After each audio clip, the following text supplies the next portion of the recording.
You're tuned in to the Keetria Show and listening to SOB, Style of Business, the podcast with your host, Keetria. We aim to highlight the ongoing trek of entrepreneurs and business owners from around the globe, featuring stories that recount their struggles, experiences, and inevitable road to success and self-fulfillment. Welcome to SOB. This episode is supported by the wonderful creators of Gratitude Plus app, the app that helps you cultivate a daily practice of gratitude. What are you grateful for today? You can download the app now at the App Store or by visiting gratitudeplusapp.com/style of business. Hey, what's up, guys? Thanks for tuning in to another wonderful episode of SOB Style of Business, the podcast. Your host, Keetria, back again this week. Glad to be on with you guys. And I have a interesting guest that's going to be coming in and visiting with us this afternoon by the name of Doc Fuller, who is the founder of Prison Coach Speaking and Consulting. Definitely glad to be speaking with him. Has a very inspirational and powerful story. And just visited with us for a bit to tell us a little bit about his company and his background and how he ended up turning his life around. So, Doc, what is going on this afternoon? How's everything going? Please give us an introduction and we will roll through. Everything is fine, Keetria. Thank you for allowing me to be on your platform. It is absolutely my pleasure. I'm humbled by the request to be on your show. Right, good. I'm from a small town along the Jersey Shore, Keetria. You know, I came from a very poor neighborhood. I was a poor student in school. And in all actuality, I shouldn't have never graduated. You know, look at my same high school transcripts now, and they were D's, F's, C's. The only thing I excelled in was gym class. Oh, wow. You know, and some of my reasons for even going to school at times was just for the school lunch. You know, we were very poor. My father died when I was 16, but he never really worked. He was an alcoholic. My mom had schizophrenia and did the best that she could, you know, raising 4 boys and a girl, you know. So early on in my life, you know, I resorted to crime, you know, around the age of, 18 and 19 in the streets, robbing, selling drugs. You know, I moved to L.A. from Jersey and, again, selling drugs, pimping women, before graduating to all types of forgery and white-collar crimes and making my own credit cards and cashing fraudulent checks and mastering identity theft and creating ways to commit theft by deception throughout the country. Wow. So, you know, I've been arrested over 10 times. I have 3 felonies in 3 different states. You know, I served a year in state prison, and then 18 months later, I served 10 years in federal prison for refusing to testify against my co-defendant in a drug trial. Wow. Yeah. And I tell you what, and when I read your story, it kind of took me aback a bit because I saw that you first went for the forgery and then you're out. And then just within a short time later, I think it was 10 months or 8 months? Yeah. Yeah, and then you go back again for the long bid. So give us a bit, now I know, like, when you're thinking back, you probably are, saying to yourself how, ridiculous and young and, you make mistakes, but things like that. But, like, give us the steps kind of leading up to you. Would you call it, like, reoffending when you end up going back? Or how did you not get out of the cycle the first time of going for the forgery? All crimes come from a lack of self-knowledge and ultimately a low self-esteem. When you feel real good about yourself, money will never have anything to do with it. You can have on raggedy clothes, raggedy everything. Your hair could be nappy, and you could still feel great about yourself. Yeah. The myth is, I have to have the clothes, I have to have the car, I have to have the women, And so when I came home from prison, my social circle was the same. And so most of my friends were out in California. I was trying to get my parole transferred back to California, and the money was so fast, it was ridiculous. I could literally, take a credit card, manipulate it with my encoder, my embossing machine. And, I had birth certificates out of St. Thomas and, going to the DMV, getting an ID. This was pre-9/11, so there were no 6 points of ID. The process of getting a state ID was relatively simple. And so I could create an ID to go along with the credit cards, and I'm flying all over the country, getting cash advances, getting anything that I wanted at will. And when you're young and you have that mentality of instant gratification, it won't take long for you to go back to prison because it's a form of selfishness. I was thinking more about myself than my two children at the time. Yeah.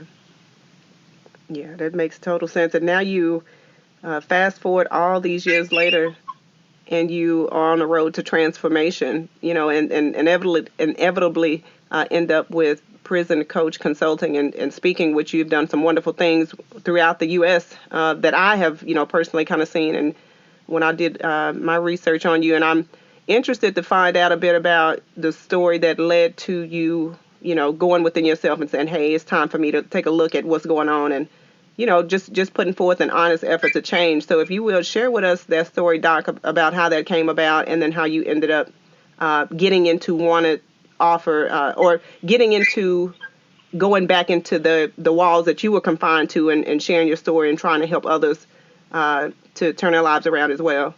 Okay, where do I start? Well, after going into the federal prison system, it was a rough start because I didn't accept responsibility for my own behavior. So I got with a wild crew of guys and we began targeting child molesters and people who were in for domestic violence, against women.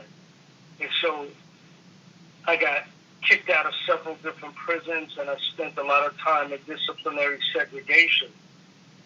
But older men that were well-read in books and had been in prison for 15 years, 25 years, they began to see things in me that I really didn't see in myself.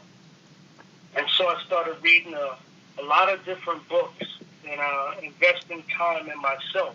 Yeah. So, I was hooked on and read books like Emotional Intelligence by Daniel Goleman, Thick Face, Black Heart, What Does the Bible Really Teach? Pleasures of Philosophy by Will Durant, 7 Habits of Highly Successful People, 7 Habits of Highly Successful Family, Knowledge That Leads to Everlasting Life. I got into Carter G.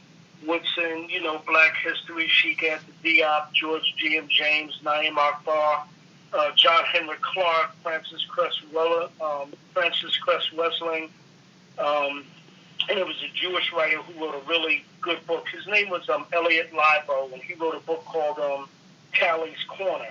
And he literally studied street hustlers, people who hung out on a particular corner in the Virginia, Washington, D.C. area back in the 70s. And so those were the type of books that really, got my wheels spinning up top. And before you know it, I began putting programs together for men that were in prison who had a very difficult time adjusting to the system and accepting responsibility for their own behavior. So I put mentoring programs together, programs called Men's Issues, Alternatives to Violence, Criminal Lifestyles, and Criminal Anonymous.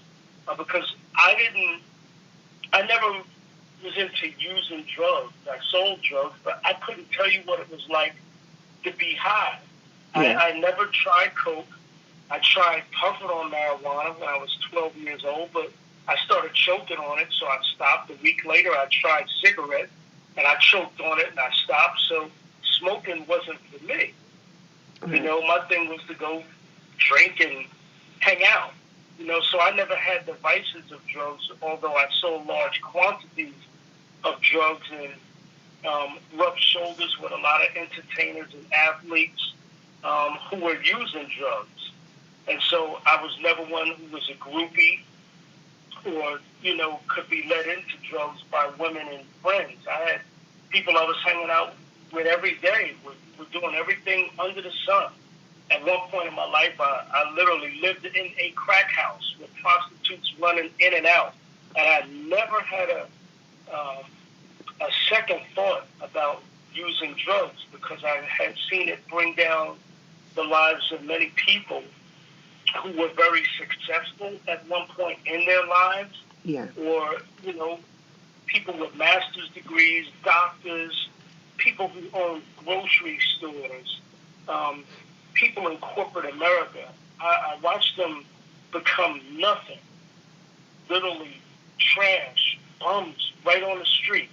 So I made a dedication to myself to never be one to fall victim of using drugs. I guess with that, I mean, when you think about it, it all takes you down a dark path, whether you're using or selling. And I guess the good thing for you is that you decided to change. You turned everything around and you end up mentoring other men and helping them to get out of their situations. And a little bit that one of the things that I notice is like prison reform, and people have disagreements on whether you should go in and try to help, or whether it's kind of like, hey, you did the crime, you do the time. But what's your viewpoint when it comes to having programs such as yours to go back in and try to educate or at least prepare people? Because I know you, and we'll get into that a bit, I know you also prepare those people that are getting ready to do sentences, in addition to just trying to help mentor those people that are already incarcerated. But what's your viewpoint on just the basic education of, helping people to understand, like, hey, you don't want to come here?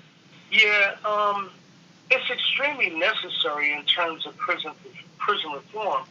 But we have to understand that our country has never gone about it the right way. Never. Mm. Prison is for inmates. Formerly incarcerated people have never had a seat at the table to implement their ideas and programs that were put together, by people like themselves who have come home, been successful.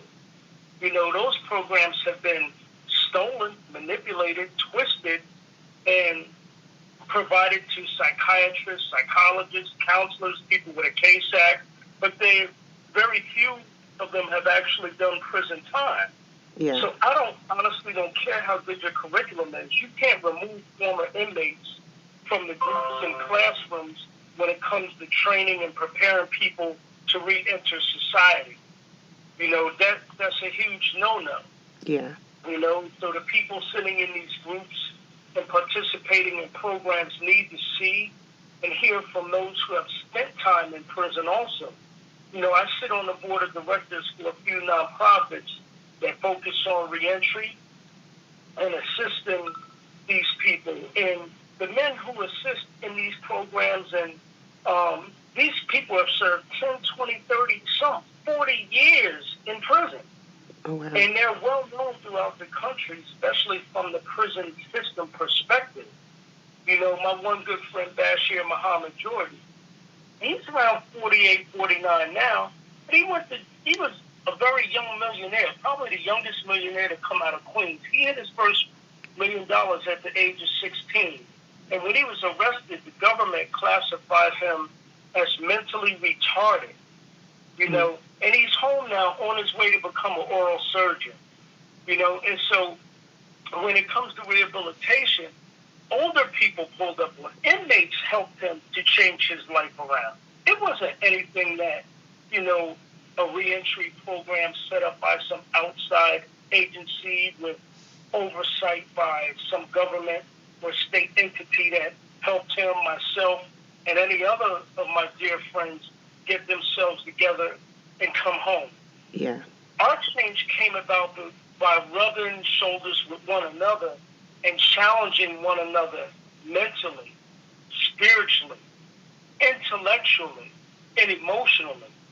That's how our changes came about.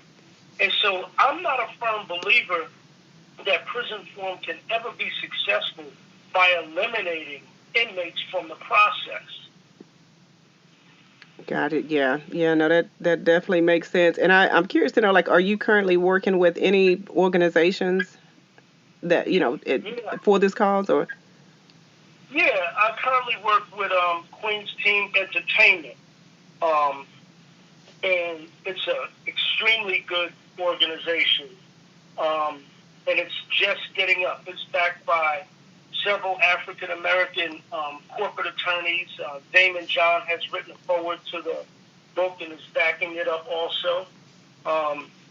And so, they're focused on training and developing and building our youth and, others and helping them become world leaders, Nobel Peace Prize recipients, and become positive and moral contributors to the world.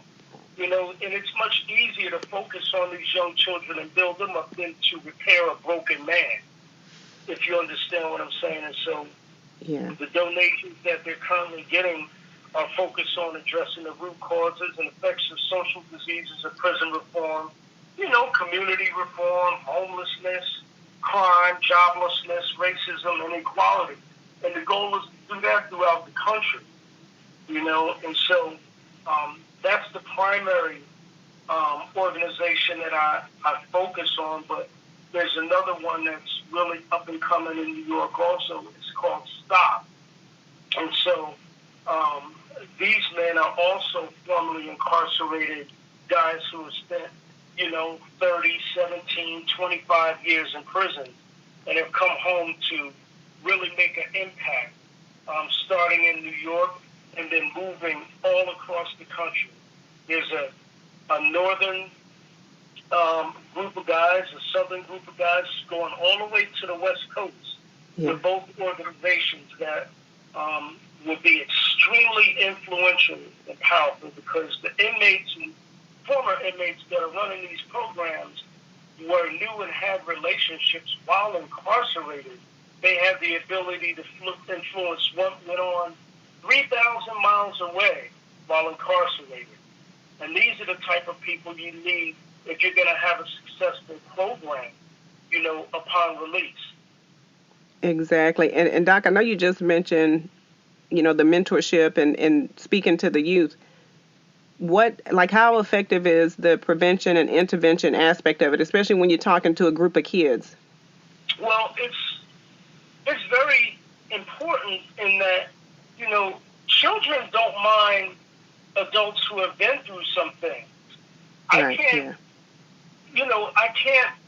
state it enough. When I walk in and talk to a group of children, or I have an opportunity to walk with someone society calls deviant, and I speak to them for 45 minutes to an hour, I can get them to open up and talk to me about almost anything. Things that their probation officers, counselors, psychologists cannot do because they simply cannot relate. These children are thirsty for knowledge. They're very susceptible and vulnerable to the same things that led them and got them into trouble. They're susceptible to doing the same things if their hearts can't be touched. And so they understand the importance of learning to love themselves and understand that, there is life after prison. No, that's definitely important. I know, there's a lot of different organizations that focus on, prevention and intervention, but I guess, you definitely have to be able to reach them in order to, influence them like you were talking about earlier.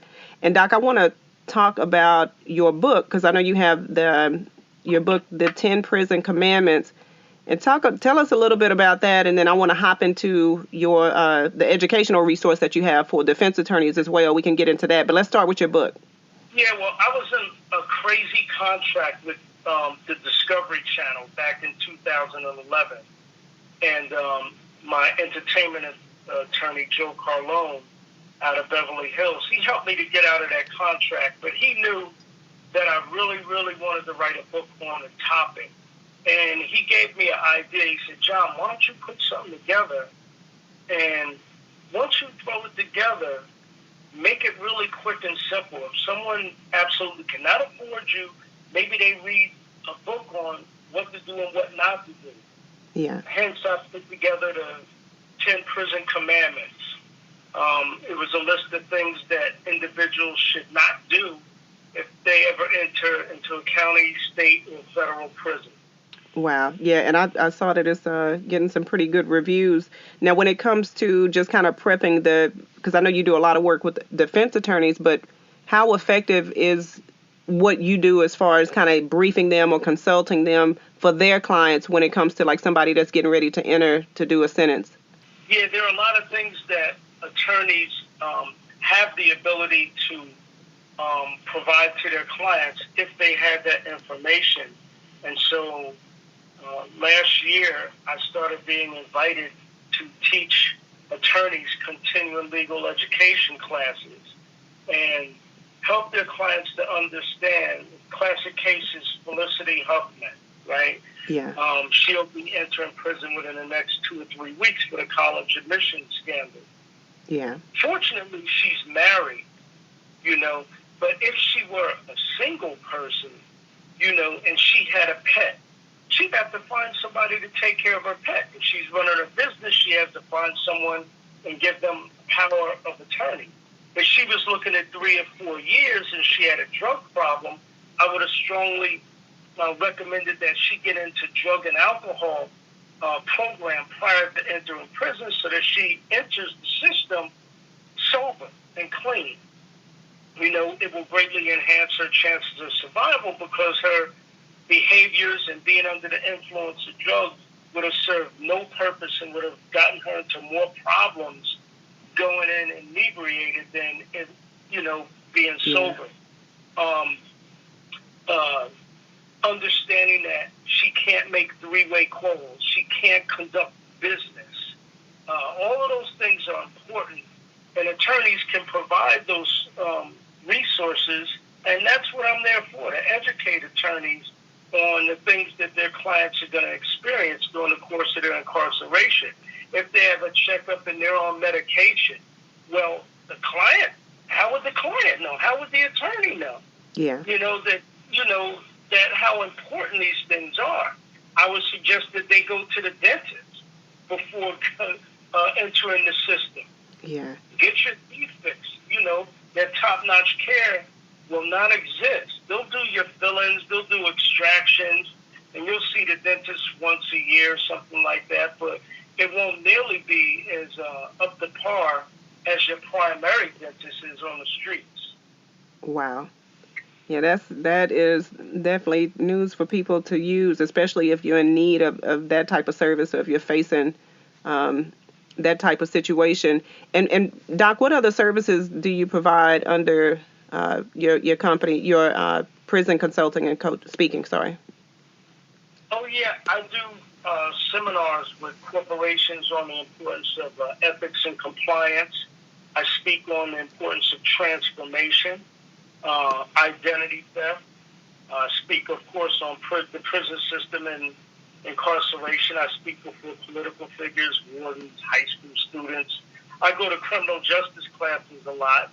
I'm invited by colleges to speak to them because they're the former prosecutors, U.S. attorneys, criminal defense attorneys who are going to eventually come across individuals convicted of crimes. And I also go speak to corporations.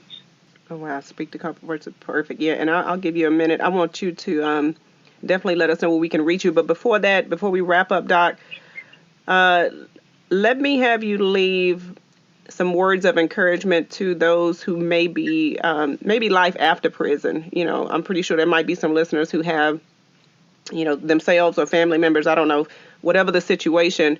I know sometimes it could look hopeless when you're, kind of getting out, trying to readjust and get things situated. But what words would you have for someone who's in that situation?